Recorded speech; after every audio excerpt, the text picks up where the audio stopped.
following is a special news feature from WBFH. The idea of a district radio station was first introduced at a Bloomfield Hills School Board meeting by Dr. Charles L. Bowers in 1973. He and Larry Howard, a Bloomfield Hills School Board member, wanted to establish a station to serve the community and provide opportunities to students. In 1976, studios were built at both Andover and Lasser High Schools, and Peter S. Bowers, a graduate of Central Michigan University, was hired to serve as the station manager. When I was hired to be the station manager of WBFH, it was pretty exciting for me because when I was in college, my radio friends and we always talked about maybe someday we could own a station and program what we want and hire who we want.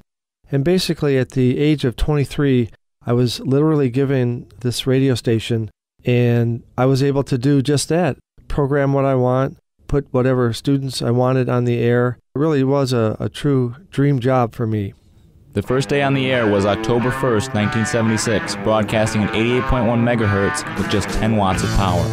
Brian McRae and Eric Birch were the first ever disc jockeys live on WBFH. In January of 1985, Mr. Bowers is elected president of the Michigan Association of Educational Broadcasters. Mr. Bowers would go on to serve many years as president and host for many MAEB conventions at Andover High School. In October of 1988, an official application was filed with the Federal Communications Commission to increase power to 360 watts. One of the most significant improvements to WBFH had to be our power increase. We originally went on the air with only 10 watts, which is what most high school stations start with, 10 watts. But we were able to get an application in to increase to 360 watts, and we had to wait for FCC approval. I remember every day going down to the mailbox, waiting for that letter from the FCC saying that we were approved for a power increase. When we finally were, and we did raise our power up to that higher wattage, it was really an exciting day. We flipped the switch and everybody went driving around to see how far they could get the station. And we have the second most watts of any high school station in Michigan, so we're pretty proud of that.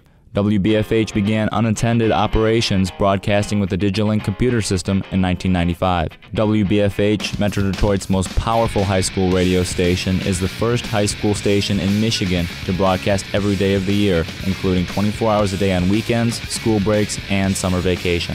In 1999, Mr. Randy Carr was hired as the assistant station manager, a position he still holds to this day. Since I started here back in 1999, the main thing that's changed at the BIF has got to be technology. We have the latest and greatest equipment right now, and we're very fortunate to have it. On October 8, 2005, WBFH students won 9 John Drury High School Radio Awards, allowing WBFH to win first place Best High School Radio Station in the nation. As of November of 2010, WBFH has been awarded MAEB Station of the Year 3 times, MAB Station of the Year 6 times, and National High School Station of the Year at the John Drury Awards 4 out of the last 5 years. I would have to say that being manager of WBFH has been very rewarding. I have been so proud of the students who have won state and national awards. It just says that the judge agrees with what I have always said, that we have very, very talented students here, and it shows after they receive one of these awards.